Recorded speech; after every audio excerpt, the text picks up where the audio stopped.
Hello hello hello and welcome to a new lecture of Class Vista, जहाँ पे हम कर रहे हैं क्लास 12 आसाम स्टेट बोर्ड की तैयारी केमिस्ट्री के साथ। आज होगा हमारा जो सबसे फेमस वीडियो सीरीज है, मतलब मोस्ट एक्सपेक्टेड क्वेश्चंस। 90% तुम लोगों का गारंटी हम दिलाएंगे। ठीक है, तो 90% गारंटी का मोस्ट एक्सपेक्टेड क्वेश्चंस, जो मोस्ट रिपीटेड क्वेश्चंस है, मोस्ट इंपॉर्टेंट टॉपिक, सब कुछ मैं आज तुम लोगों को सजेस्ट करूंगा इस वीडियो में। तो शुरू करने से पहले थोड़ा सा हम लोग इंट्रोडक्शन ले लेते हैं। तो क्या होता है, हम लोगों ने पहले बायोलॉजी का ख़त्म कर दिया है, फिजिक्स का ख़त्म कर दिया है। दोनों में ही अराउंड 90% दोनों में ही हम लोगों ने कॉमन दे दिया था। ठीक है, बायोलॉजी फिजिक्स का, और बहुत सारा ढेर सारा तुम लोगों का क्वेश्चंस था फिजिक्स के रिलेटेड, जो मैंने कमेंट सेक्शन में हर चीज़ का मैंने ट्राई किया है, मैंने हेल्प करने के लिए। बायोलॉजी का चलो वीडियो, उसमें भी बहुत सारे बच्चों का बहुत क्वेश्चंस था। एंड ये केमिस्ट्री वाला वीडियो बहुत बच्चे डिमांड कर रहे थे। फिजिक्स का एग्ज़ाम ख़त्म होते होते ही कमेंट सेक्शन में आ गया था कि केमिस्ट्री का वीडियो डालिए, फिर केमिस्ट्री का वीडियो डालिए। तो मैंने ज़्यादा वेट नहीं किया, कल रात को ही हम लोगों ने एनालिसिस वीडियो भी अपलोड किया है। एनालिसिस वीडियो किसका? फिजिक्स का एनालिसिस। ठीक है, फिजिक्स का एनालिसिस 2026 फिजिक्स का analysis video is uploaded on the channel. So अगर तुम लोगों को चेक करना है, छोटा सा ही वीडियो है, तो तुम लोग चेक कर सकते हो, एनालिसिस कर सकते हो कि किसको कितना मार्क्स मिलने का एक्सपेक्टेंसी है, सो दैट तुम लोगों का ये जो केमिस्ट्री का प्रिपरेशन है और थोड़ा मन लगा के भी कर पाओगे। अगर डर रहे हो कि फिजिक्स का एग्ज़ाम उतना अच्छा नहीं गया है, तो एक बार एनालिसिस वीडियो चेक कर लो, देख लो कितना मार्क्स आ रहा है।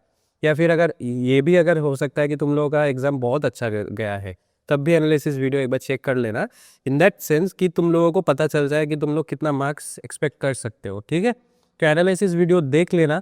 अभी हम शुरू करते हैं ये एक्सपेक्टेड क्वेश्चंस का जर्नी, मतलब एक्सपेक्टेड क्वेश्चंस हम लोग आज डिस्कस करेंगे। तो बिना किसी देरी के चलो शुरू करते हैं। तो जैसा कि मैं हर वीडियो में बोलता हूँ कि ये एनालिसिस हम लोगों ने कैसे किया। एनालिसिस हम लोगों ने कुछ 6 साल, मतलब लास्ट 6 ईयर्स का हम लोगों ने PYQs उठाया है, मतलब प्रीवियस ईयर क्वेश्चंस 2025, 2024, 23, 22, 20 एंड 19। जैसे कि तुम लोगों को पता है 2021 में कोविड का सीजन था, तब तो वो एग्ज़ाम नहीं हुआ था। लेकिन ये 6 क्वेश्चन पेपर्स वेरी इंपॉर्टेंट है लास्ट 6 ईयर्स। हर वक्त हम लोग लास्ट 6 ईयर 7 ईयर्स तक ही लेते हैं। 2019 तक लिया था, क्योंकि 2019 के बाद थोड़ा कोर्स में चेंजेस आ गया था, तो लास्ट हम लोग 2019 तक ही फोकस कर रहे हैं। इसके अलावा भी हम लोगों के पास एक सीक्रेट सोर्स है, एक सीक्रेट सोर्स है। अभी ये सीक्रेट सोर्स क्या है, जो बच्चे फिजिक्स एंड बायोलॉजी का वीडियो देख चुके हैं उनको तो पता ही है सीक्रेट सोर्स क्या है। अगर तुमको नहीं पता है तो थोड़ी देर बने रहो, हम लोग सीक्रेट सोर्स के बारे में भी थोड़ा सा डिस्कस करेंगे। क्या है सीक्रेट सोर्स, क्या मिलता है उससे हम लोगों को रिसोर्स। लेकिन अगर तुम लोगों को पता भी है कि सीक्रेट सोर्स क्या है, तब भी मैं बोलूँगा कि वीडियो पूरा देखना, क्योंकि यहाँ पे भी सीक्रेट सोर्स में थोड़ा सा चेंजेस है, बायोलॉजी और फिजिक्स की तरह नहीं है। मतलब सीक्रेट सोर्स तो सेम ही है, लेकिन सीक्रेट सोर्स को यूज़ कैसे करना है ये थोड़ा सा डिफरेंट है। क्यों, मैं बोल देता हूँ, अभी बोल देता हूँ कि क्यों डिफरेंट है। देखो, फिजिक्स का जो होता है, फिजिक्स का जो होता है, कल तुम लोगों ने एग्जाम खुद ही दिया है, तुम लोग खुद को ही पता होगा, एक्सपेक्टेड क्वेश्चन से भी देखा होगा कि टॉपिक से ज़्यादा मार्क्स मिले हैं। मतलब topics were common, topics were repeated, topics were predictable. ठीक है, बायो का अगर तुम देखोगे, बायो का डायरेक्ट क्वेश्चन है प्रेडिक्टेबल। जितना क्वेश्चंस मैंने दिया है उसमें से ही ऑलमोस्ट हर चीज़ इस बार भी आ चुका है। ठीक है, फिजिक्स का तो चलो मान लेता हूँ कि 2-3 क्वेश्चंस ऐसा था जो मैंने दिया है लेकिन आया नहीं है, या फिर 2-3 क्वेश्चंस ऐसा है जो आ गया लेकिन मैंने दिया नहीं है। बायो का तो डायरेक्ट जो मैंने क्वेश्चन दिया है वही आया है। फिजिक्स का लेकिन टॉपिक से आया है, डिराइवेशंस जितना मैंने कराया उससे न्यूमेरिकल्स आ गया, 2-3 डिराइवेशंस आया, 2-3 न्यूमेरिकल्स आ गया। सो it is unpredictable in the sense कि टॉपिक वही सेम रहेगा। ठीक है, लेकिन उससे न्यूमेरिकल्स भी आ सकता है, डिराइवेशंस भी आ सकता है, डायरेक्ट क्वेश्चंस भी आ सकता है। बायो में तो डायरेक्ट क्वेश्चन है, केमिस्ट्री इन दोनों का मिक्सअप है। केमिस्ट्री में क्या होता है, केमिस्ट्री में दोनों टाइप का ही होता है। कभी कभार क्या करता है, टॉपिक से भी देता है, कभी कभार डायरेक्ट क्वेश्चंस भी कॉमन दे देता है। फिजिक्स के वीडियो में मैंने बोला था कि डायरेक्ट क्वेश्चंस तुम लोगों को कॉमन नहीं भी पड़ सकता है, टॉपिक कॉमन, तो टॉपिक कॉमन में आएगा। लेकिन बायो में क्या होता है, डायरेक्ट क्वेश्चंस कॉमन में आ जाता है, ठीक है। केमिस्ट्री में बोथ ग्रेड क्वेश्चंस भी कुछ ऐसा होगा कि रिपीट होगा इस साल भी, जो ऑलरेडी रिपीट हो चुका है, मोस्ट एक्सपेक्टेड क्वेश्चंस में भी से एक दो आ सकता है, और टॉपिक्स तो रिपीट होगा ही, ठीक है। तो अभी हम लोग जाएंगे पहले क्वेश्चन की तरफ, मोस्ट रिपीटेड क्वेश्चंस में से ये सॉरी पहले क्वेश्चन में जाने से पहले ऑब्वियसली हम लोगों को थोड़ा सा एनालिसिस करना पड़ता है। चलो, एनालिसिस में क्या होता है, एनालिसिस में हम लोग ऑर्गेनिक, फिजिकल एंड इनऑर्गेनिक के बारे में थोड़ा सा डिस्कस करेंगे कि कितना फिजिकल केमिस्ट्री का है, कितना इनऑर्गेनिक, और कितना ऑर्गेनिक केमिस्ट्री का है। सो ऑर्गेनिक केमिस्ट्री का मान लो it is around 40%। Organic chemistry is around 40%, मतलब अगर मार्क्स की तरह से मैं देखूँ 28 मार्क्स के आसपास तुम लोगों का ऑर्गेनिक केमिस्ट्री में से आता है, ठीक है। इनऑर्गेनिक केमिस्ट्री का अगर मैं देखूँ, इनऑर्गेनिक केमिस्ट्री इज अराउंड 27%, ठीक है। 27% मतलब 27% मतलब 19 मार्क्स के आसपास तुम लोगों का इनऑर्गेनिक रहेगा। एक दो मार्क्स इधर उधर हो सकता है, ठीक है, हर किसी में, मतलब मैं लास्ट 6 ईयर्स के ट्रेंड्स के हिसाब से बोल रहा हूँ। फिजिकल केमिस्ट्री में देखा जाए तो 33% of questions are for physical chemistry, मतलब 23 मार्क्स। अभी ये जो फिजिकल केमिस्ट्री वाला सेक्शन है उसमें न्यूमेरिकल्स भी आ जाएगा, ठीक है। न्यूमेरिकल्स फिजिकल केमिस्ट्री में ही आ जाएगा, इसलिए 33% है, क्योंकि एक दो न्यूमेरिकल्स में ज़्यादा वेटेज कैरी करता है, लेकिन न्यूमेरिकल्स में ज़्यादा मार्क्स तुम लोगों को कैरी होता है। इवन दो फिजिकल का क्वेश्चन का मतलब number of questions will be less, but उसको वेटेज ज़्यादा हो जाता है, ठीक है। इनऑर्गेनिक का क्वेश्चन थोड़ा सा अनप्रिडिक्टेबल होता है। सो कुछ जो बच्चे अभी मतलब ज़्यादा मतलब अभी पढ़ने की कोशिश करेंगे, उन लोगों को मैं बोलूँगा कि ऑर्गेनिक एंड फिजिकल के ऊपर ध्यान दो। Even though organic is hard, लेकिन ज़्यादा मार्क्स कैरी होंगे, एंड फिजिकल इज़ चलो न्यूमेरिकल्स तुम लोग अगर फार्मूला सीख के जाओगे तो एटलीस्ट पास मार्क्स आ जाएगा, ठीक है। लेकिन मैं बोलूँगा अभी भी टाइम है, तुम लोग तीनों ही टाइप्स ऑफ केमिस्ट्री कंप्लीट कर सकते हो, फिजिकल, इनऑर्गेनिक, ऑर्गेनिक तीनों ही कंप्लीट कर सकते हो, अभी भी टाइम है, ठीक है। और एक्सपेक्टेड टॉपिक्स तो मैं बोल ही दूंगा। चलो अभी फर्स्ट क्वेश्चन की तरफ बढ़ते हैं। मोस्ट रिपीटेड क्वेश्चन में ये है, व्हाट इज नर्स्ट इक्वेशन, ठीक है। What is Nernst equation and calculate the EMF. यहाँ पे मैंने पूरा क्वेश्चन लिखा नहीं है। कैलकुलेट द ईएमएफ में तुम लोगों को मतलब, क्योंकि कैलकुलेट द ईएमएफ में जो डाटा दिया रहेगा वो डिपेंडिंग ऑन द एग्जामिनर हर बार चेंज होता रहता है। It is not easy to predict कि कौन सा डाटा दे सकता है, ठीक है। लेकिन सिंपल सा बात है, यहाँ पे जो क्या होगा स्पेसिफिक, मतलब जो स्टैंडर्ड इलेक्ट्रोड पोटेंशियल है, फिर standard reduction potential, standard electrode potential जिसको बोलते हैं, ठीक है, इलेक्ट्रोड पोटेंशियल। कुछ मेटल्स का दिया रहा होगा, Fe का रह सकता है, Zn का रह सकता है, Cu का रह सकता है, ऐसा कुछ मेटल्स का तुम लोगों का स्टैंडर्ड रिडक्शन पोटेंशियल या स्टैंडर्ड इलेक्ट्रोड पोटेंशियल दिया रहेगा, फिर मोलर कॉन्सेंट्रेशन दिया रहेगा, ऐसा करके तुम लोगों को सिर्फ निकालना है। अभी नर्स्ट इक्वेशन क्या है? नर्स्ट इक्वेशन देखो, सिंपल सा बात है। अगर मैं एक इलेक्ट्रोकेमिकल इक्वेशन ले लूँ, AA प्लस BB इक्विलिब्रियम में है C प्लस D के साथ, तो नर्स्ट इक्वेशन कैसे लिखा जाता है? Nernst equation is actually use to find out the cell potential with respect to standard cell potential. मतलब ई सेल हम लोग निकालते हैं स्टैंडर्ड सेल पोटेंशियल के टर्म्स में, E not cell minus RT NF ln C to the power C D to the power D divided by A to the power A B to the power B। या तो समझ रहे हो, A is the reactant species, B is the reactant species, C is the product, D is the product, and small a, small b, small c, small d is number of moles, ठीक है। And third bracket में मतलब concentration, ठीक है, concentration दिया होगा। E cell मतलब EMF of the cell, E not cell मतलब standard EMF of the cell, R मतलब गैस कांस्टेंट, पता है तुम लोगों को 8.314 जूल पर केल्विन पर मोल। टेम्परेचर दिया रहा होगा, या फिर हाँ टेम्परेचर दिया रहता है, स्टैंडर्ड टेम्परेचर भी पकड़ सकते हो। N is number of moles and F is Faraday's constant. Faraday's constant का वैल्यू कितना है? 96487 कूलम पर मोल, ठीक है। ये होता है वैल्यू। ये भी थोड़ा सा याद करके जाना, क्योंकि कभी कभार क्वेश्चन में दिया रहता होता है। अगर न्यूमेरिकल्स आ गया समझो इधर से, तो कभी कभार क्वेश्चन में दिया हुआ रहेगा, कभी कभार क्वेश्चन में नहीं दिया रहेगा, तुम लोगों को खुद से ही निकालना पड़ेगा, ठीक है। स्टैंडर्ड टेम्परेचर में अगर हम लोग बात करें, एक चीज़ याद रखना, स्टैंडर्ड टेम्परेचर में भी बात करें अगर, स्टैंडर्ड टेम्परेचर मतलब 298 केल्विन, ठीक है, 298 केल्विन या 25 डिग्री सेंटीग्रेड में अगर हम लोग बात करते हैं, तो ये वाला ना तुम ऐसे भी लिख सकते हो कि E cell is equal to E not cell minus 0.0591 divided by n, फिर log, फिर ये वाला, ठीक है।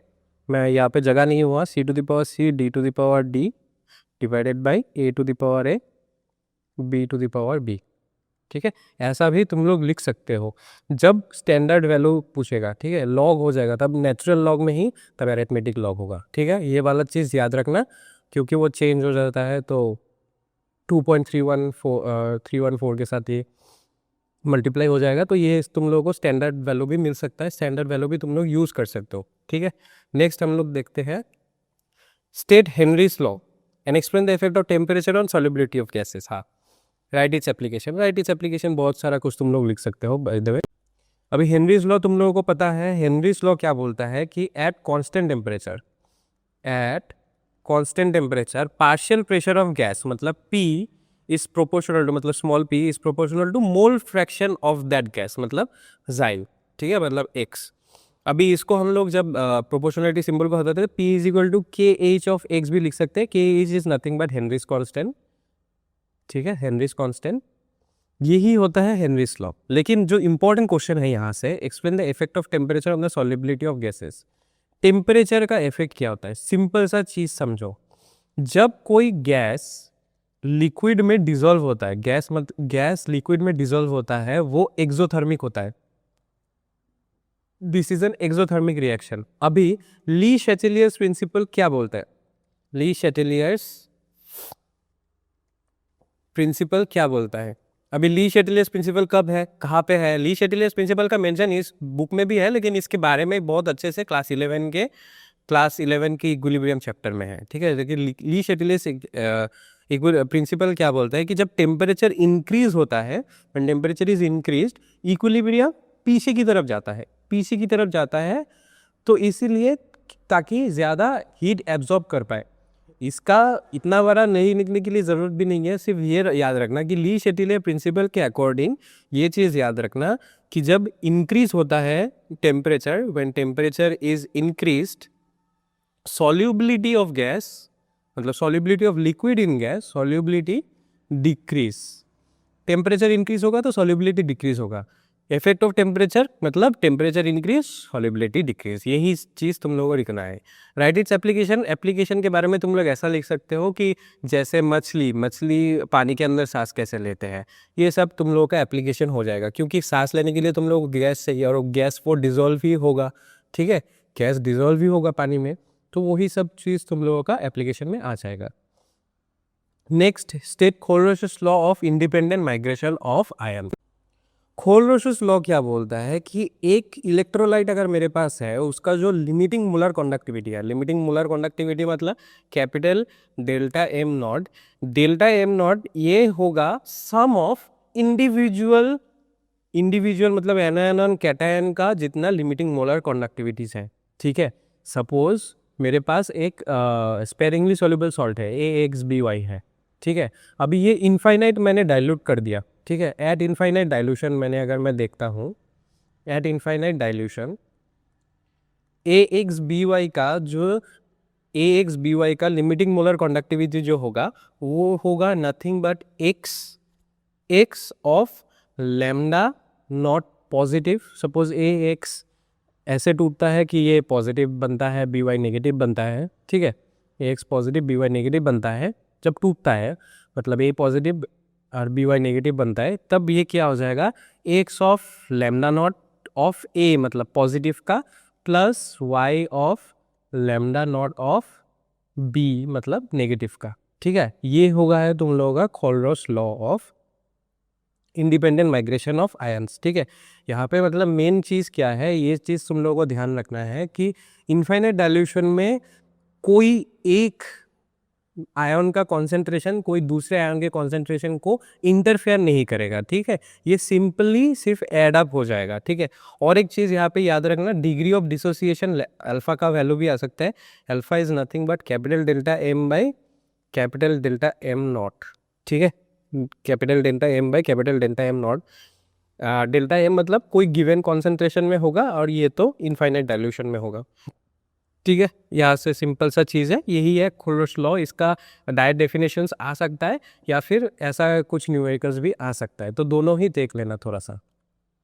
Differentiate between order and molecularity of chemical reaction, kinetics का क्वेश्चन है।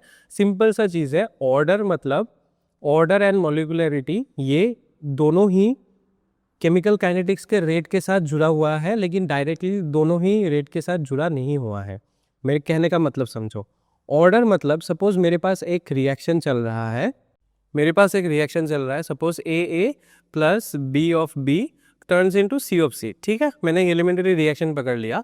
अभी मैं देख रहा हूँ उसका रेट कांस्टेंट। रेट अगर मैं देखूँ rate of the reaction K into A to the power X B to the power Y. Suppose कुछ टाइम टी में, एट टाइम टी रेट होगा K into A to the power X B to the power Y. ठीक है, पूरा molarity नहीं आएगा, जितना वहाँ तक यूज़ हुआ है वही आएगा। तब ऑर्डर क्या हो जाएगा, order will be nothing but X and Y का प्लस करना। ठीक है, मॉलिक्यूलरिटी के बारे में क्या हो जाएगा, molecularity will be nothing but जितना तुम्हारा नंबर ऑफ मोल्स है of reactant A and B है ना, इन दोनों को प्लस कर दो, ए प्लस बी कर दो। अगर यहाँ पे और एक कंपोनेंट होता, सपोज डी होता, तो यहाँ पे मैं प्लस डी कर देता, लेकिन डी नहीं है तो इसलिए मैंने नहीं कर रहा हूँ। ठीक है, जितना भी कंपोनेंट्स ऑफ रिएक्टेंट्स है उन सबको प्लस करने से ही मॉलिक्यूलरिटी बन जाता है। अभी एक चीज़ देखो, मैंने जब ये एग्जाम्पल देके समझाया, वहाँ से तुम लोगों को एक चीज़ पता चल जाएगा कि रेट अगर मुझे निकालना है ऑर्डर जानने के लिए, तो रेट कैसे निकलता है, ये एक एक्सपेरिमेंटल वैल्यू होता है। So this is 1 number point of difference. और एक चीज़ यहाँ पे लिख सकते हो कि ये एक एक्सपेरिमेंटल वैल्यू है, this is an experimental value. ये तो चलो कोई भी बैलेंस इक्वेशन से लिख सकता है, तो this is a theoretical value. Number 3 और एक चीज लिख सकते हो कि ये ऑर्डर विल बी पॉजिटिव, मतलब whole numbers, fraction, even zero भी होगा, लेकिन molecularity of a reaction should only be whole numbers. It can never be fraction और जीरो नहीं होगा, फ्रैक्शन या जीरो नहीं होगा, याद रखना। ठीक है, नेक्स्ट क्वेश्चन की तरफ बोलते हैं। Draw the geometrical optical isomers of given coordination compound. ये ठीक है, अभी ये जो गिवन कोऑर्डिनेशन कंपाउंड है, क्या इसका ही आएगा? नहीं।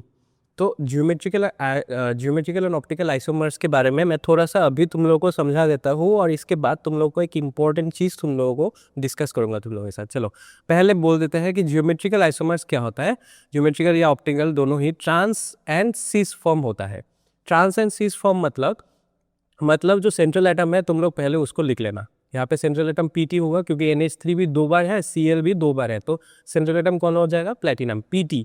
अभी देखो दोनों ही 2 बार है, तो हम लोगों को पहले ही क्वेश्चन में ढूंढना पड़ेगा कि कौन सा चीज़ 2 बार है, एटलीस्ट 2 टाइम्स इज देयर। ठीक है, सो NH3 भी 2 बार है, Cl2 भी 2 बार है, तो कोई भी एक लेके कर सकते हो। सपोज मैं NH3 लेके कर रहा हूँ, तो NH3 अगर 2 बार है, ट्रांस में क्या हो जाएगा, दो जो सेम होगा, NH3 2 बार है मतलब सेम है, ये ऑपोजिट में बैठेगा, NH3 ऑपोजिट में बैठ गया। एंड बाकी क्या है, क्लोरीन है, इसको ऐसे बिठा दो। अगर सीज वाला ड्रॉ कर रहे हो, तब सेम वाला चीज़ जो होगा NH3 और NH3 वो आसपास बैठेंगे, मतलब नेबर में बैठेंगे। एंड बाकी का भी तुम लोग लिख सकते हो। यहाँ से भी तुम एक चीज़ देख सकते हो, अगर क्लोरीन लेके भी करते, सपोज NH3 लेके नहीं कर रहे हो, क्लोरीन लेके कर रहे हो, तब भी देखो क्लोरीन ऑपोजिट साइड में बैठ गया है एंड क्लोरीन बाजू में बैठ गया है, मतलब सीस एंड ट्रांस आइसोमर तुम लोग ड्रॉ कर पाओगे। सिंपल सा चीज़ है। यहाँ पे क्योंकि 4 लिगांड है तो इस स्ट्रक्चर में है, अगर 6 लिगांड होता तो ऑक्टाहेड्रल स्ट्रक्चर में चला जाता। वहाँ पे भी सेम ही चीज़ फॉलो करना है। अगर 2 साइड बाई साइड है तब वो तब वो ट्रांस आइसोमर्स सीस आइसोमर्स होगा, अगर ऑपोजिट में है तब ट्रांस आइसोमर्स होगा। यही है, सिंपल सा चीज़ है। लेकिन यहाँ से एक चीज़ मैं और बता देता हूँ कि आयुपैक तुम लोगों को चाहिए, आयुपैक तुम लोगों को चाहिए होगा। आयुपैक नोमेनक्लेचर चाहिए किसका? सपोज इस कंपाउंड का आयुपैक नोमेनक्लेचर दे सकता है, गारंटी है, मतलब 100% गारंटी है। आयुपैक या ज्योमेट्रिकल आइसोमर, ये दोनों ही आएगा तुम लोगों के एग्जाम में, दोनों ही भी आ सकता है एक साथ।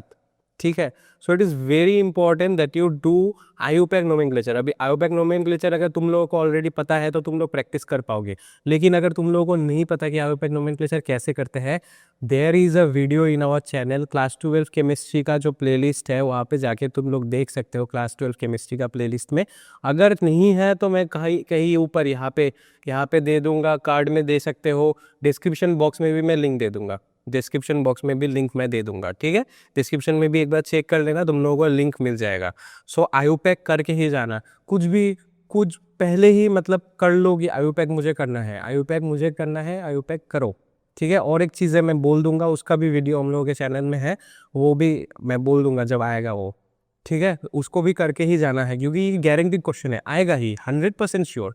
ये सब तो चलो कि आ सकता है, like there is a 90% 95% probability कि आ सकता है, इंपॉर्टेंट है, लेकिन ये तो आएगा ही, 100% श्योर है, सिर्फ कंपाउंड चेंज करके दे देगा। Next, why do transition elements from coloured compounds? Interstitial alloys अभी नहीं चाहिए क्योंकि तुम लोगों का सॉलिड स्टेट वाला चैप्टर नहीं है, लेकिन कलर कंपाउंड्स क्यों फॉर्म करता है पता है हम लोगों को। सिंपल सा चीज़ है, ट्रांजिशन एलिमेंट्स डी ऑर्बिटल्स में ट्रांजिशन एलिमेंट्स में डी ऑर्बिटल्स रहता है, तो डी डी ट्रांजिशन अगर होता है तो ही ट्रांजिशन एलिमेंट्स कलर शो करता है। लेकिन यहाँ पे एक चीज़ तुम लोगों को घुमा फिरा के दे सकता है, डायरेक्ट ये क्वेश्चन नहीं देते, ऐसे भी बोल सकता है कि कुछ ट्रांजिशन एलिमेंट्स कलर शो करता है, कुछ ट्रांजिशन एलिमेंट्स कलर शो नहीं करता है, क्यों होता है। यहाँ पे भी तुम लोग वही बात बोल सकते हो कि डी डी ट्रांजिशन जिस कंपाउंड्स में होता है, पॉसिबल है, वहाँ पे कलर शो होता है। अगर डी डी ट्रांजिशन पॉसिबल नहीं है तो वहाँ पे कलर शो नहीं होता है। और एक चीज़ यहाँ पे डायरेक्ट तुम लोगों को ऐसा करके भी पूछ सकता है, जैसे एक क्वेश्चन है कि Ti3 पॉजिटिव कलर शो करता है लेकिन Ti4 पॉजिटिव कलर शो नहीं करता। This will show colour, this will not show colour, this is colourless. ऐसा क्यों? ऐसा भी पूछ सकता है, सिंपल सा क्वेश्चन है, याद रखना। Ti3 पॉजिटिव में D1 कॉन्फ़िगरेशन है, मतलब 1 अनपेयर्ड इलेक्ट्रॉन अभी भी है, 1 अनपेयर्ड इलेक्ट्रॉन है, मतलब अनपेयर्ड इलेक्ट्रॉन है तो डी ट्रांजिशन शो कर पाएगा। Ti4 पॉजिटिव में D0 है, लाइक जीरो अनपेयर्ड इलेक्ट्रॉन, अगर अनपेयर्ड इलेक्ट्रॉन नहीं रहेगा, डी ऑर्बिटल्स खाली रहेगा तो डी ट्रांजिशन शो कर पाएगा, नहीं शो कर पाएगा, इसलिए दे विल बी कलरलेस। और एक एग्जांपल सुन के जाओ कि Zn2 पॉजिटिव, ठीक है, एंड Cu पॉजिटिव, ये भी कलरलेस होता है, लेकिन इसका कारण थोड़ा अलग है। इसमें खाली नहीं रहता, ये D10 कॉन्फ़िगरेशन में चला जाता है। D10 कॉन्फ़िगरेशन मतलब फुल्ली फिल्ड डी ऑर्बिटल्स, ठीक है। तो फुल्ली फिल्ड अगर होगा तो इलेक्ट्रॉन्स जंप नहीं कर पाएगा, डी ट्रांजिशन कर नहीं पाएगा, डी ट्रांजिशन नहीं कर पाया तो कलरलेस ही शो करेगा, कोई कलर नहीं दिखाएगा। तो यहाँ पे जो एग्जांपल्स है वो इंपॉर्टेंट है। कुछ एग्जांपल्स में अगर कुछ ऐसा डायरेक्टली दे दिया है कि ये शो क्यों नहीं करता, ये कंपाउंड शो क्यों करता है, ये आयन शो क्यों करता है, ये आयन शो नहीं करता, तो तुम लोगों को थोड़ा सा एक बार देखना पड़ेगा कि उसकी इलेक्ट्रॉनिक कॉन्फ़िगरेशन में डी कैसा है। अगर कलरलेस चलो, अगर शो करता है कलर वो तो तुम लोगों को पता है, एक ही रीज़न है, डी ट्रांजिशन होगा। लेकिन अगर शो नहीं करता कलर, उसका दो रीजन हो सकता है, एक कि जीरो अनपेयर्ड इलेक्ट्रॉन्स है, डी ऑर्बिटल खाली है, तो उसको भी कॉन्फ़िगरेशन से तुम लोग जान सकते हो कि डी ऑर्बिटल्स अगर खाली है तो खाली के बारे में लिखना है, और अगर पूरा भर चुका है, D10 है, तो उसके बारे में लिखना है कि फुल्ली फिल्ड डी ऑर्बिटल्स है, ठीक है। ये है। नेक्स्ट क्वेश्चन की तरफ बढ़ते हैं। Explain the amphoteric behaviour of amino acids. वो सिंपल सा क्वेश्चन है। एमिनो एसिड्स तुम लोगों को पता है, व्हाट इज ज्यूटेरियम्स, उसके बारे में भी हम लोग आएंगे।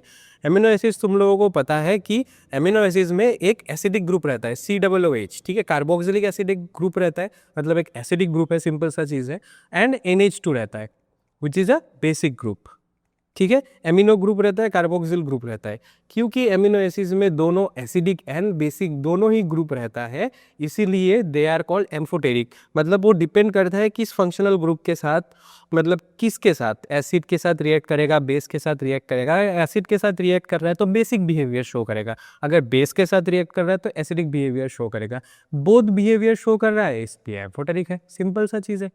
ज्विटेरॉन्स क्या होता है? ज्विटेरॉन्स एक्वस सॉल्यूशन में, इन एक्वस सॉल्यूशन याद रखना, एक्वस सॉल्यूशन, ये जो एमिनो एसिड्स वाला ग्रुप है, तो कार्बोक्सिल जो ग्रुप है वो क्या करेगा, COOH से एक हाइड्रोजन लॉस कर देगा, ठीक है, एक हाइड्रोजन लॉस करके COO नेगेटिव बन जाएगा।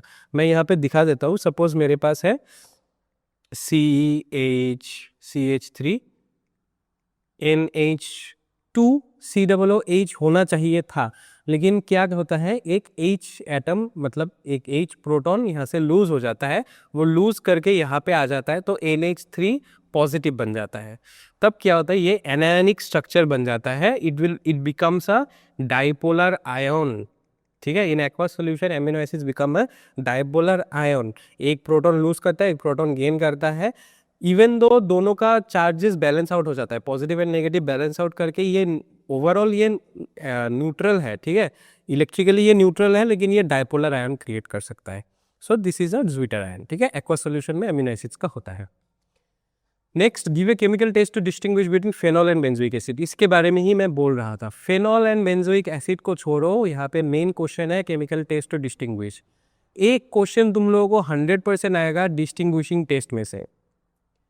जितना भी डिस्टिंग्विशिंग टेस्ट है वो सब तुम लोगों को पढ़ के जाना है। ऑल डिस्टिंग्विशिंग टेस्ट वे कहाँ से पढ़ के जाओगे, क्योंकि बुक में तो इतना सारा चैप्टर्स है ऑर्गेनिक का, डिस्टिंग्विशिंग टेस्ट सब ऑर्गेनिक चैप्टर्स में है, 1-2 करके, तो कहाँ से एक बार में पढ़ के जाओगे। हमारे चैनल में नीट फोकस में एक वीडियो है ऑल डिस्टिंग्विशिंग टेस्ट बोल के। ठीक है, ऑल डिस्टिंग्विशिंग टेस्ट बोल के एक वीडियो है, जिसका लिंक तुम लोगों को यहाँ पे या फिर डिस्क्रिप्शन बॉक्स में मिल जाएगा। डिस्क्रिप्शन बॉक्स से चेक कर लेना, मैं डाल दूंगा वो वाला वीडियो। ज़्यादा बड़ा भी नहीं है, कुछ 19-20 मिनट का वीडियो होगा। ठीक है, वहाँ से तुम लोग ऑल डिस्टिंग्विशिंग टेस्ट पढ़ के जाओ, वेरी इंपॉर्टेंट है। मैं बोल रहा हूँ एक डिस्टिंग्विशिंग टेस्ट आएगा ही, जैसा कि मैं पहले बोल चुका हूँ, आयोपेक नोमेनक्लेचर या फिर ऑप्टिकल आइसोमर, इन दोनों में से एक आएगा, ये बोथ भी आ सकता है। वैसे एक डिस्टिंग्विशिंग टेस्ट 100% आएगा, एक से भी ज़्यादा आ सकता है, लेकिन एक तो मिनिमम आएगा, 100% है। सो सब हम लोग को डिस्टिंग्विशिंग टेस्ट करके जाना है। ठीक है, अभी फेनॉल और बेंजोइक एसिड के बारे में अगर बात करते हैं, ये बहुत बार आ चुका है। ये हम लोगों को सोडियम बाइकार्बोनेट टेस्ट से पता चलता है। Sodium bicarbonate test NaHCO3 test के साथ होता है। बेंजोइक एसिड थोड़ा स्ट्रॉन्ग एसिड होता है। बेंजोइक एसिड में अगर ये वाला चीज़ डालोगे तो क्या हो जाएगा, CO2 आ जाएगा, मतलब एफरवेसेंस आ जाएगा। लेकिन फिनॉल उतना स्ट्रॉन्ग नहीं होता। फिनॉल में अगर NaHCO3 डालोगे तो there will be no reaction.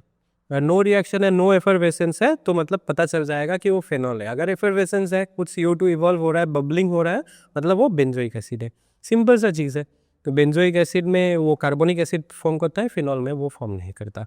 ठीक है, यही है, सिंपल सा चीज़ है। नेक्स्ट क्वेश्चन की तरफ बढ़ते हैं। Account for the fact primary amines है higher boiling points than tertiary amines. Simple सा चीज़ है, देखो प्राइमरी एमाइंस का बॉइलिंग पॉइंट हायर है टर्शियरी एमाइंस में। प्राइमरी एमाइंस क्या होता है, RNH2, सपोज यहाँ पे H लिख देता हूँ। ठीक है, RNH2 is primary amines. Tertiary amines is R3N, suppose 3 R है एंड एक N ग्रुप है। ठीक है, ये होता है tertiary amines. This is 3 degree amines, this is 1 degree amines. क्योंकि जब हम लोग एमाइंस कुछ भी केमिकल कंपाउंड के बारे में बात करते हैं, एक तो नहीं रहता, दूसरा भी रहेगा, RNH2 रहेगा, सपोज बहुत सारा रहेगा, लेकिन 2 से हम लोग ये एक्सप्लेन कर सकते हैं। सिंपल सा चीज़ है, देखो nitrogen is more electronegative and nitrogen have a tendency to form क्या, हाइड्रोजन बॉन्डिंग। किसके साथ, ये नाइट्रोजन क्या करेगा, इस हाइड्रोजन को खींचेगा, इस हाइड्रोजन को खींचेगा। ये नाइट्रोजन सपोज मान लो इस हाइड्रोजन को खींचेगा, इस हाइड्रोजन को खींचेगा। सो क्या करेगा, ये इसके एक दूसरे में इंटरमोलिकुलर हाइड्रोजन बॉन्डिंग कर देगा। क्योंकि इंटरमोलिकुलर हाइड्रोजन बॉन्डिंग हो रहा है, ठीक है, एक्सटेंसिव इंटरमोलिकुलर हाइड्रोजन बॉन्डिंग कर देगा। एक्सटेंसिव हाइड्रोजन बॉन्डिंग की वजह से क्या हो जाएगा, वो थोड़ा जो बॉन्ड है वो स्ट्रांग हो जाएगा।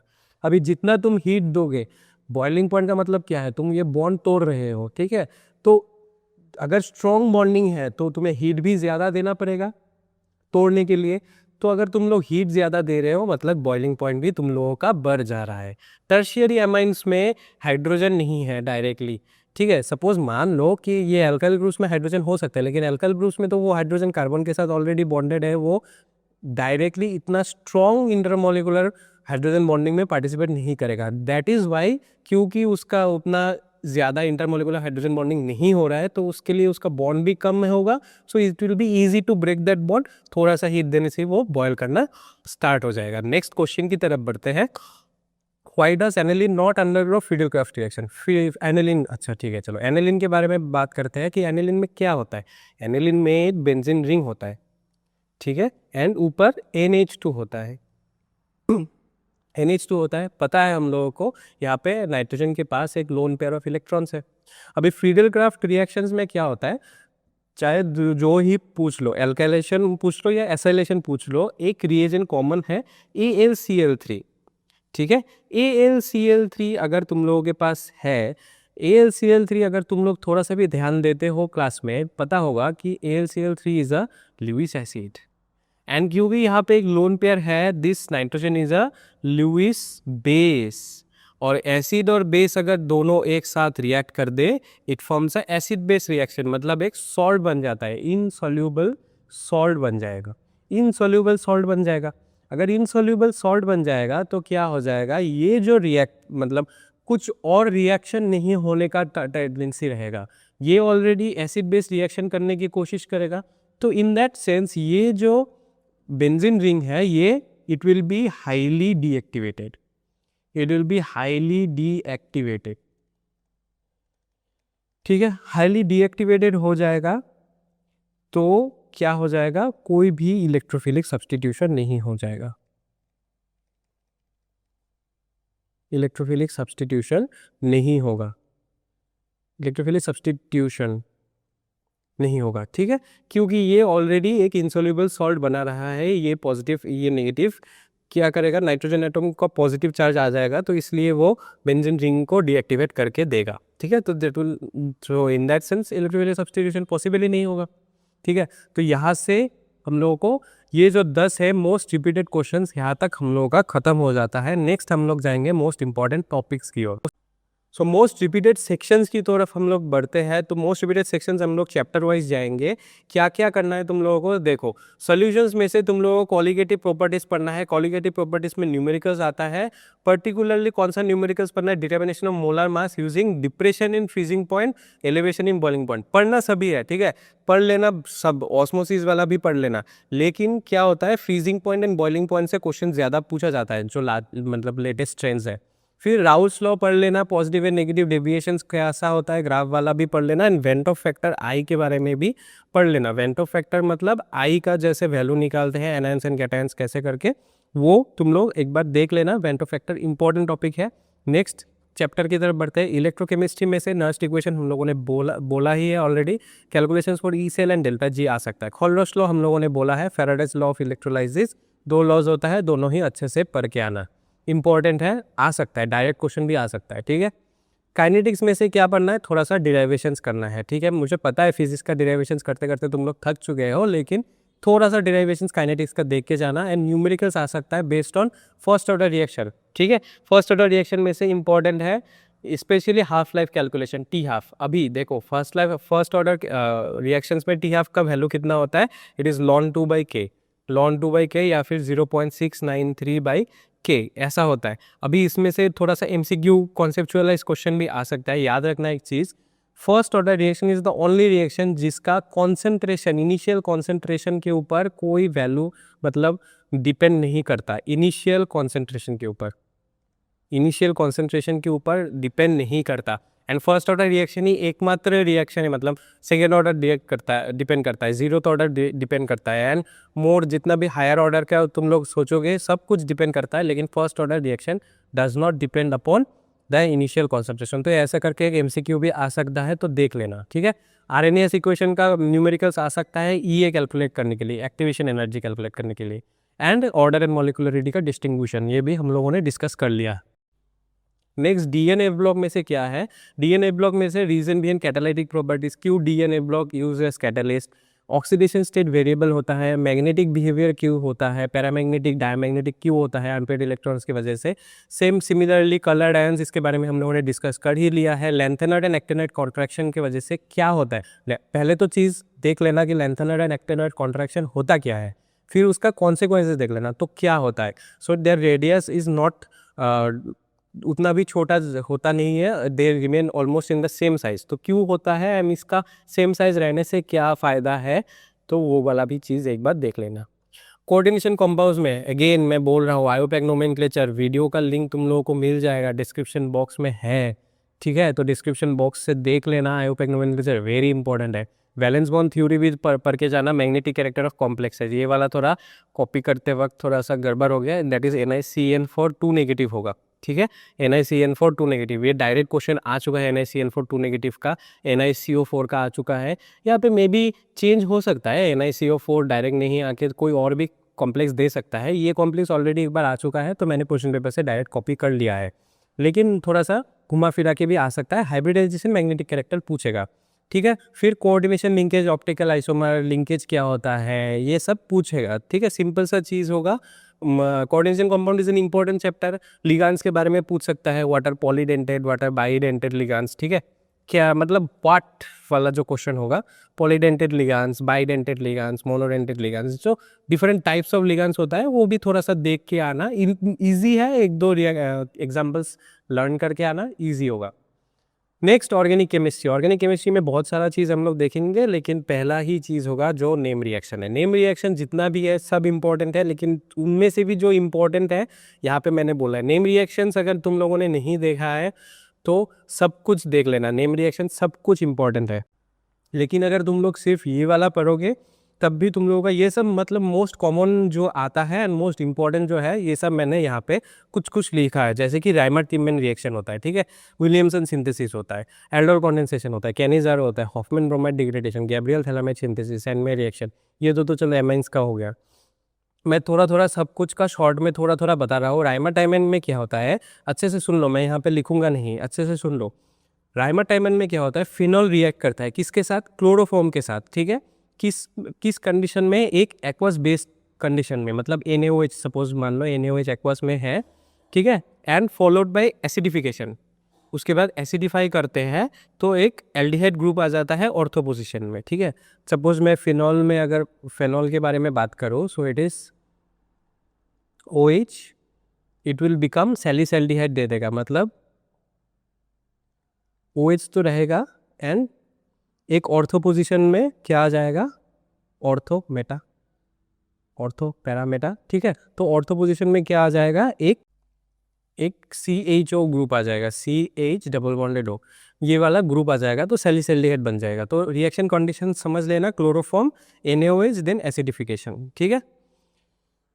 Next Williamson synthesis. Williamson synthesis is an SN2 type reaction, ठीक है। SN2 टाइप रिएक्शन ये क्या बनता है, both symmetrical and asymmetrical ethers बनता है। यहाँ पे क्या हो जाता है, एक प्राइमरी एल्काइल हैलाइड के साथ एक सोडियम एल्कोक्साइड या फिनॉक्साइड के साथ रिएक्शन होता है, मतलब RX के साथ RONA का रिएक्शन होता है, बनता है ROR, सपोज R डैश दे दो तो ROR डैश प्लस NX, ऐसा होता है।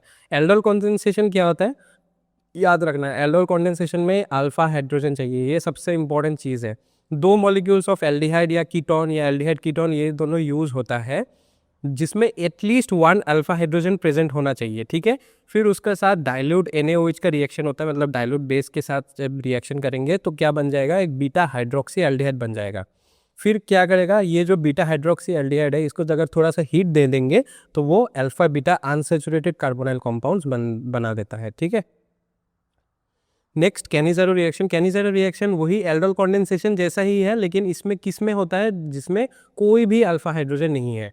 एल्डोल कंडेंसेशन में एटलीस्ट 1 अल्फा हाइड्रोजन होने की ज़रूरत है, कैनिज़ारो में नो अल्फा हाइड्रोजन अगर होगा तब हम लोग कैनिज़ारो कर सकते हैं।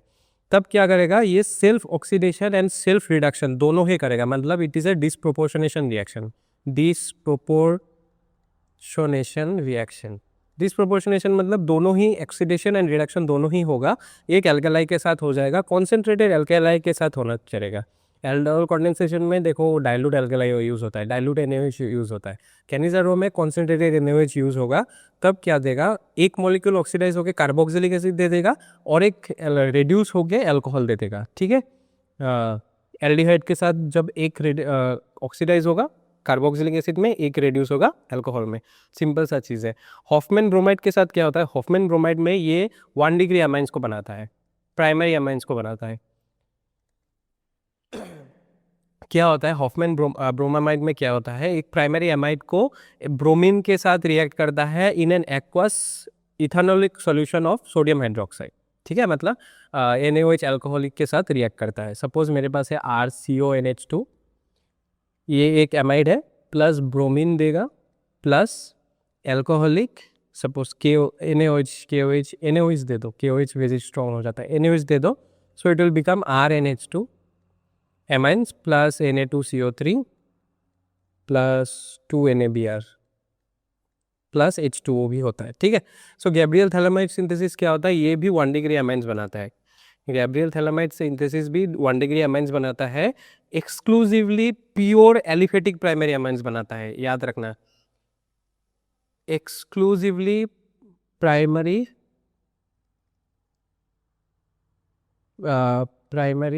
एलिफेटिक अमाइंस, ठीक है। यहाँ पे थैलामाइड रिएक्शन, थैलामाइड को लेते हैं, वो KOH के साथ रिएक्ट करते हैं, तो फिर पोटेशियम थैलामाइड बन जाता है, फिर उसको हीट करते हैं एक प्राइमरी अल्काइल हैलाइड के साथ। Primary alkyl halide 1 degree alkyl halide के साथ जब रिएक्शन करते हैं, उसके बाद एक एल्कालाइन हाइड्रोलाइसिस करते हैं, मतलब हाइड्रोलाइसिस करते हैं, सिंपल सा चीज़ है, हाइड्रोलाइसिस करते हैं टू यील्ड प्राइमरी अमाइन, ठीक है, याद रखना। सैन-मायर रिएक्शन क्या होता है, सैन-मायर रिएक्शन इज डायजोनियम सॉल्ट का रिएक्शन। एक जब डायजोनियम सॉल्ट जब होता है, सपोज मेरे पास है C6H5 N2Cl है, इसका हम लोग बहुत कुछ के साथ रिएक्ट कर सकते हैं सैन-मायर रिएक्शन में, जैसे कि CuCl, CuBr या फिर CuCN, क्लोरीन ब्रोमीन या फिर साइनाइड ग्रुप में, फिर क्या हो जाएगा, ये N2Cl है वो पूरा ही हट जाएगा, सो आइदर यहाँ पे बैठेगा Cl या फिर Br या फिर Cn ऐसा बैठेगा। So this is Sandmeyer reaction, benzene diazonium salt का होता है क्लोराइड ब्रोमाइड या साइनाइड के साथ सब्सटीट्यूशन। नेक्स्ट हम लोग देखेंगे और रिएक्शन मैकेनिज्म आ जाएगा। रिएक्शन मैकेनिज्म में तुम लोगों को पता है SN1 and SN2 reaction mechanism आता है। याद रखना एक चीज़, SN1 is 2 step, SN1 is 2 step, SN2 is 1 step, ठीक है, SN2 is 1 step including reactivity orders and stereochemical outcomes, ठीक है। चलो SN1 का अगर मैं रिएक्टिविटी ऑर्डर देख लूँ, SN1 का रिएक्टिविटी ऑर्डर इज 3 डिग्री सबसे ज़्यादा, फिर 2 डिग्री, फिर 1 डिग्री, फिर नेक्स्ट CH3, ठीक है। एक CH3X मतलब हैलाइड के साथ करेगा, तो ये किसके ऊपर डिपेंड करता है, depend on carbocation stability, carbocation stability. Next जो SN2 वाला होगा, SN2 इसका उल्टा हो जाएगा, CH3X सबसे ज़्यादा होगा, फिर 1 डिग्री, फिर 2 डिग्री, फिर 3 डिग्री। स्टीरियोकेमिकल आउटकम्स मतलब कैसा हो जाता है, यहाँ को याद रखना, दिस इज SN1 में रेसेमाइजेशन हो जाता है, मतलब रेसेमिक मिक्सचर मिल जाता है तुम लोगों को, रेसेमिक मिक्सचर मिल जाता है, जहाँ पे ऑलरेडी मतलब क्या हो जाता है, retention and inversion of configuration दोनों होता है, रिटेंशन एंड इन्वर्जन दोनों होता है। यहाँ पे SN2 में डायरेक्टली इन्वर्जन ही होगा, डायरेक्टली इन्वर्जन ही होगा, याद रखना, ठीक है। वाल्डन इन्वर्जन होता है, कंप्लीट इन्वर्जन ऑफ कॉन्फ़िगरेशन होता है, SN2 में सिर्फ इन्वर्जन होता है, यहाँ पे रेसमिक स्ट्रक्चर क्रिएट होता है। फिर next mechanism of acid catalysed dehydration of alcohols to form alkenes ethers. याद रखना ये 3 स्टेप प्रोसेस होता है, ठीक है, 3 स्टेप प्रोसेस होता है, इसको देख लेना एक बार। एसिड के साथ पहले रिएक्ट करता है, फिर वाटर मॉलिक्यूल को लूज करता है, फिर एक प्रोटॉन को भी लूज कर देता है, ये 3 स्टेप होता है, उसके बारे में मैकेनिज्म आ सकता है। It is not very much important, लेकिन आ भी सकता है, so treat it like so, एक बार पढ़ लेना। डिस्टिंग्विशिंग टेस्ट, मैं इसके बारे में और बहुत बार बोल चुका हूँ ऑलरेडी, तुम लोगों को डिस्क्रिप्शन बॉक्स में मिल जाएगा, डिस्क्रिप्शन बॉक्स में सब कुछ मिल जाएगा, सब डिस्टिंग्विशिंग टेस्ट देख लेना, ऑल आर इंपॉर्टेंट। यहाँ पे मैंने 3 लिखा था, फेनोल एंड बेंजोइक एसिड का तो चलो हम लोगों ने कर लिया, प्रोपानॉल वर्सेस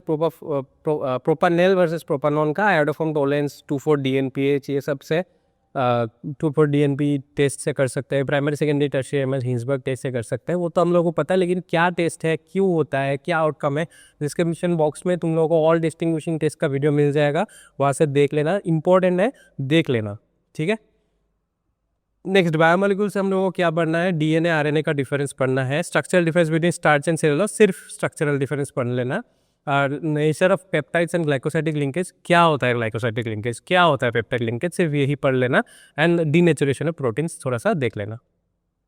अभी हम लोग जाएंगे जो इम्पोर्टेंट, हम लोगों का सबसे बड़ा सीक्रेट, जो अभी तक उतना बड़ा अभी नहीं रहा, क्योंकि ऑलरेडी फिजिक्स एंड बायो का वीडियो तुम लोग देख चुके हो और अच्छा मार्क्स भी स्कोर कर चुके हो। So the secret is none other than, drum rolls please, model question for chemistry class 11। ठीक है, मॉडल क्वेश्चंस जो तुम लोगों के AACCB या फिर AHSCC जो भी बोल लो, इन ये जो बोर्ड का जो वेबसाइट है उसमें तुम लोगों को मॉडल क्वेश्चंस मिल जाएगा। 2025 एंड 26 का जो मॉडल क्वेश्चंस है तुम लोगों को मिल जाएगा। डिस्क्रिप्शन बॉक्स में भी उसका लिंक मैं दे दूंगा। मॉडल क्वेश्चंस तो मिल जाएगा, लेकिन किसी ने करा नहीं है। मॉडल क्वेश्चन से तुम लोगों को क्या पता चल जाता है, एक प्रेडिक्शन पता चल जाता है कि कौन सा इंपॉर्टेंट है, कौन सा इंपॉर्टेंट नहीं है। तो मॉडल क्वेश्चंस में से हम लोग जो इंपॉर्टेंट क्वेश्चंस है, जो रिपीटेड क्वेश्चंस है, जो इंपॉर्टेंट टॉपिक्स है, उधर से हम लोग के उठा के कुछ क्वेश्चंस तुम लोगों को सजेस्ट कर रहा हूँ। यहाँ पे एक चीज़ याद रखना, before going to the questions, topic जो मैंने बोला है वो इम्पॉर्टेंट है। जो रिपीटेड क्वेश्चंस हम लोगों ने डिस्कस किया वो इम्पॉर्टेंट है। अभी एक्सपेक्टेड क्वेश्चंस जो है वो भी इम्पॉर्टेंट है। जो बच्चे पूछते रहते हैं कि सर क्या इस वीडियो से मैं 60 आउट ऑफ 70 स्कोर पाऊंगा, 60+ आउट ऑफ 70 स्कोर पाऊंगा, कर पाओगे जब तुम लोग टॉपिक्स भी पढ़ोगे, रिपीटेड क्वेश्चंस भी पढ़ोगे एंड एक्सपेक्टेड क्वेश्चंस भी पढ़ोगे। ठीक है, तो यहाँ पे टॉपिक सबसे इंपॉर्टेंट। टॉपिक ब्रॉडली मैं बोल देता हूँ कि कौन सा टॉपिक इंपॉर्टेंट है, वहाँ से ही क्वेश्चन आएगा, उसके बाहर क्वेश्चन नहीं जाएगा। Even though there are many topics in the book, topics जो मैं बोल रहा हूँ वहाँ से ही क्वेश्चन आएगा। उसके अलावा भी रिपीटेड क्वेश्चंस, एक्सपेक्टेड क्वेश्चंस करके जाना है अगर टाइम मिले। अगर क्योंकि मुझे पता है कि केमिस्ट्री एग्जाम में तुम लोगों का ज़्यादा टाइम नहीं है, तो टाइम नहीं मिलेगा। अगर बाई चांस मिल जाए, तुम लोगों ने ऑलरेडी पढ़ रखा है, अभी सिर्फ रिवाइज कर रहे हो, तो PYQ सॉल्व करके चले जाओ। सिर्फ मतलब तुम्हारा खुद का ही प्रैक्टिस हो जाएगा। So already you will get all the resources, तो 60% तुम लोगों को मिल जाएगा, ईजी है। ठीक है, तो चलो नेक्स्ट मतलब हम लोग एक्सपेक्टेड क्वेश्चन की तरफ बढ़ते हैं। एक्सपेक्टेड क्वेश्चन में क्या है, पहला question, calculate the E cell delta G and equilibrium constant Kc for given galvanic cell reaction using Nernst equation. मैंने इस बारे में हम लोगों ने ऑलरेडी डिस्कस कर चुके हैं। नर्स्ट इक्वेशन हम लोगों ने पहला क्वेश्चन ही डिस्कस कर लिया है। ठीक है, फिर ऐसा टाइप का डिराइवेशन आ सकता है कि show that the time required for 99% completion of a first order reaction is twice the time required for 90% completion। ठीक है, T 99% is equal to 2 times of T 90%। फिर using crystal field theory CFT write the electronic configuration of D4IM, जहाँ पे delta naught is less than P and delta naught is greater than P। ये high spin या low spin complex है, इसके बारे में थोड़ा सा देख लो। High spin low spin complex basically तुम लोग थोड़ा सा देख लेना, इंपॉर्टेंट है। वहाँ पे मैंने ऐड नहीं किया है, यहाँ पे मैंने बोल दिया है। Next, why are haloarenes extremely less reactive towards nucleophilic substitution reaction. ये 2-3 वजह से के लिए होता है। एक तो होता है रेजोनेंस। ठीक है, हेलोजन एटम्स में रेजोनेंस बेंजीन रिंग में होता है, तो पार्शियल डबल बॉन्ड कैरेक्टर आता है। ठीक है, तो ज़्यादा मतलब हार्ड बना देता है टू ब्रेक द बॉन्ड। ठीक है, फिर हाइब्रिडाइजेशन के लिए होता है, जैसे कि हेलोएरिन में क्या होता है, जो हेलाइड आयन है वो उस कार्बन के साथ जुड़ा होता है। हेलोएरिन्स में sp2 कार्बन के साथ जुड़ा होता है। ठीक है, sp2 कार्बन के साथ एक जो हेलाइड आयन जुड़ा रहता है। लेकिन हेलोएल्किन्स में क्या होता है, sp3 कार्बन के साथ जुड़ा रहता है जनरली। सो इसकी वजह से हेलोएरिन्स में लेस रिएक्टिव होता है। फिर इंस्टेबिलिटी भी एक बात है कि फिनाइल कैटायन जो है वो सेल्फ आयनाइजेशन करता है, तो हाईली अनस्टेबल होता है। सो ये दीज आर द 3 रीजंस।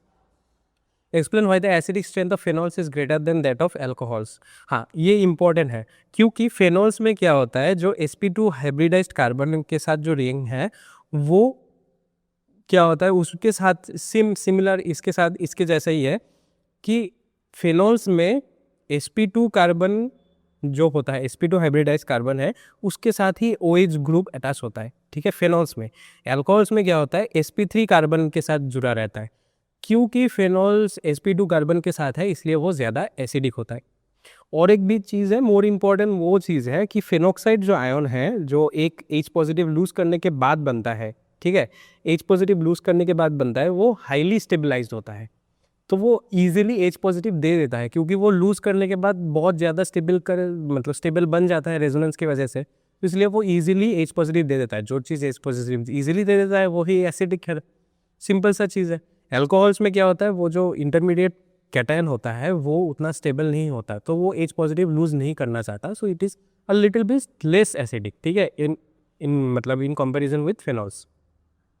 फिर predict the major product of the reaction between unsymmetrical ethers and HI। हाँ, इसके बारे में मैं थोड़ा सा डिस्कस करूंगा, क्योंकि ये कॉन्सेप्चुअल बेस्ड क्वेश्चन मैंने देखा है कि कभी कभार आ चुका है ऐसा टाइप का क्वेश्चन, सो इस बार भी आने का चांसेस है। देखो, अनसिमेट्रिकल ईथर्स एंड HI के बारे में अगर मैं बोलूँ, अनसिमेट्रिकल एथर्स में सपोज पकड़ लेता हूँ ROR', ठीक है। फिर उसके साथ मुझे कोल्ड कॉन्सेंट्रेटेड HI देना पड़ेगा, सपोज HI कॉन्सेंट्रेटेड एंड ठंडा कंडीशन में देना पड़ेगा, तब क्या फॉर्म करेगा, एक अल्कोहल फॉर्म करेगा, ROH फॉर्म करेगा एंड एक एल्कलाइड आयन फॉर्म करेगा, R' बनाएगा, ठीक है। अभी कौन से R के साथ, क्योंकि ये अनसिमेट्रिकल है, दोनों तो इक्वल नहीं है, अनसिमेट्रिकल मैंने बोल ही दिया है, कौन से R के साथ OH बनेगा, कौन से R के साथ आयोडाइड बनेगा, ये डिपेंड करेगा कि कौन सा स्मॉल है या बिग है। स्मॉल जो होगा, स्मॉल के साथ हमेशा क्या बनता है, आयोडाइड, मतलब आई जाता है। जो बिगर ग्रुप होगा उसके साथ क्या बनेगा, अल्कोहल बनेगा, अल्कोहल, ठीक है। दोनों ही SN2 रिएक्शन करेगा, SN2 रिएक्शन करके ये बनेगा, ठीक है। लेकिन यहाँ पे एक एक्सेप्शन भी है। एक्सेप्शन क्या है कि अगर कोई भी R ग्रुप, अगर R या R' सपोज टर्शियरी हो गया, तो हमेशा याद रखना कि टर्शियरी के साथ ही तुम लोगों का टर्शियरी आयोडाइड फॉर्म करेगा, ठीक है, SN1 रिएक्शन के साथ। जो टर्शियरी ग्रुप रहेगा वो ही आई को लेके जाएगा एंड SN1 रिएक्शन मैकेनिज्म के साथ ही करेगा, ठीक है।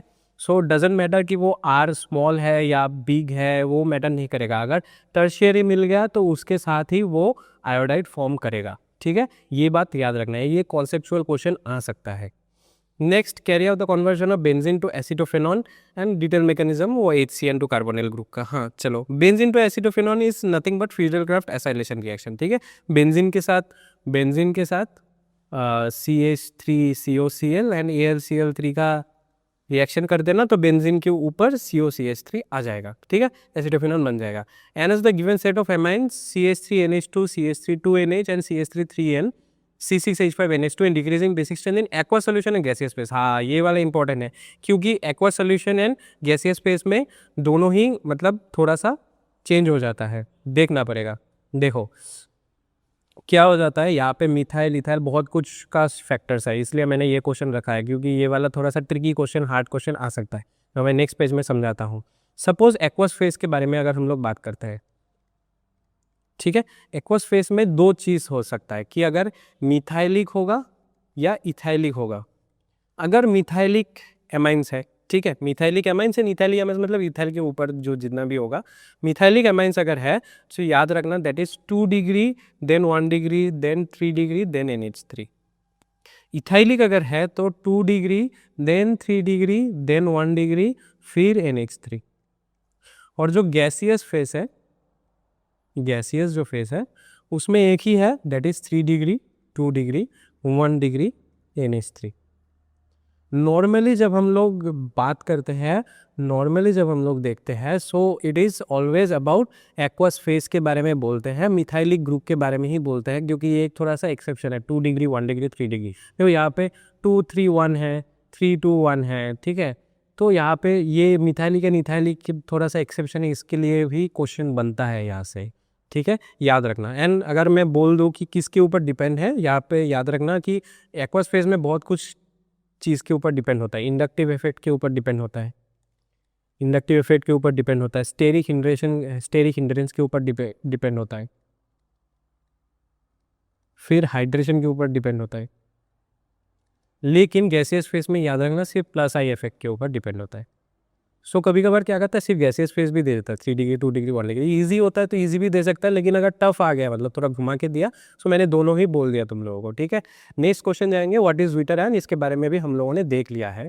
और इसके अलावा भी एक क्वेश्चन तुम लोग ऐड कर देना। मैं जब ये वीडियो बना रहा हूँ तब मुझे एक क्वेश्चन याद आया कि एक क्वेश्चन मैंने देखा था कि ऐसा कुछ क्वेश्चन आ सकता है कि जैसे Cr2 पॉजिटिव है, ठीक है, क्रोमियम 2 पॉजिटिव है, ये एक रेड्यूसिंग एजेंट है, रेड्यूसिंग एजेंट है।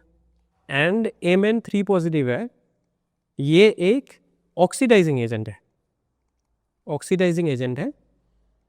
लेकिन दोनों का ही ऑक्सीडाइजिंग एजेंट है, दोनों का ही D4 कॉन्फ़िगरेशन है, दोनों का ही D4 कॉन्फ़िगरेशन क्यों होता है। देखो एक चीज़ याद रखना, Cr2 पॉजिटिव रेड्यूसिंग एजेंट है क्योंकि अगर वो एक इलेक्ट्रॉन लूज कर देगा तब वो Cr3 पॉजिटिव बन जाएगा। Cr3 पॉजिटिव में D3 कॉन्फ़िगरेशन है, D3 कॉन्फ़िगरेशन मतलब हाफ फील्ड स्टेबल कॉन्फ़िगरेशन है, ठीक है।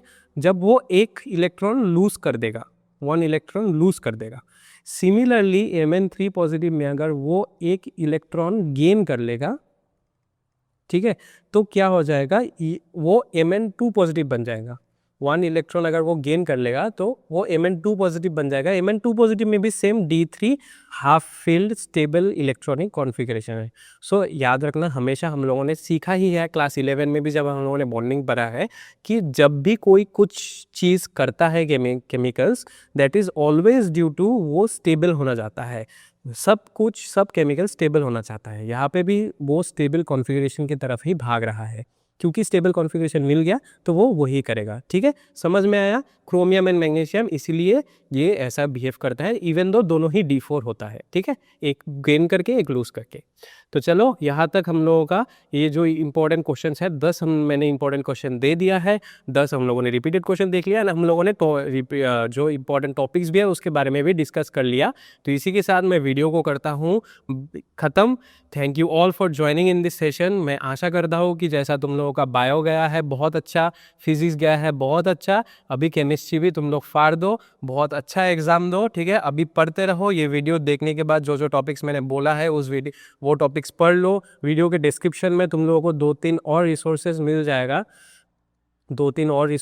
जाएगा जहाँ पे डिस्टिंग्विशिंग टेस्ट, आयोपैक नोमेनक्लेचर जितना भी है मैं वहाँ पे डाल दूंगा, जितना भी इंपॉर्टेंट टॉपिक्स है। एंड जो टेलीग्राम चैनल है उसको ज्वाइन कर लेना। ठीक है, टेलीग्राम चैनल जो होगा, टेलीग्राम चैनल का लिंक भी बायो में तुम लोगों को मिल जाएगा। ठीक है, मैंने फिजिक्स वाले टेलीग्राम चैनल के बारे में भी बोला था, वहाँ पे भी मैंने केमिस्ट्री का टेलीग्राम चैनल, क्योंकि वो अलग है तो वहाँ पे भी मैंने लिंक शेयर कर दिया है। तो टेलीग्राम चैनल ज्वाइन करके जो केमिस्ट्री फोकस्ड टेलीग्राम चैनल है उसको ज्वाइन कर लेना है। केमिस्ट्री 12 केमिस्ट्री का जो टेलीग्राम चैनल है, ठीक है, वहाँ पे भी मैं एक्स्ट्रा रिसोर्सेज जब तक एग्जाम खत्म ना हो जाए तब तक मैं डालता रहूँगा, उसके बाद भी डालता रहूँगा। Don't worry about it. ठीक है, so thank you all for joining. अगर वीडियो अच्छा लगा हो तो लाइक शेयर एंड सब्सक्राइब कर देना।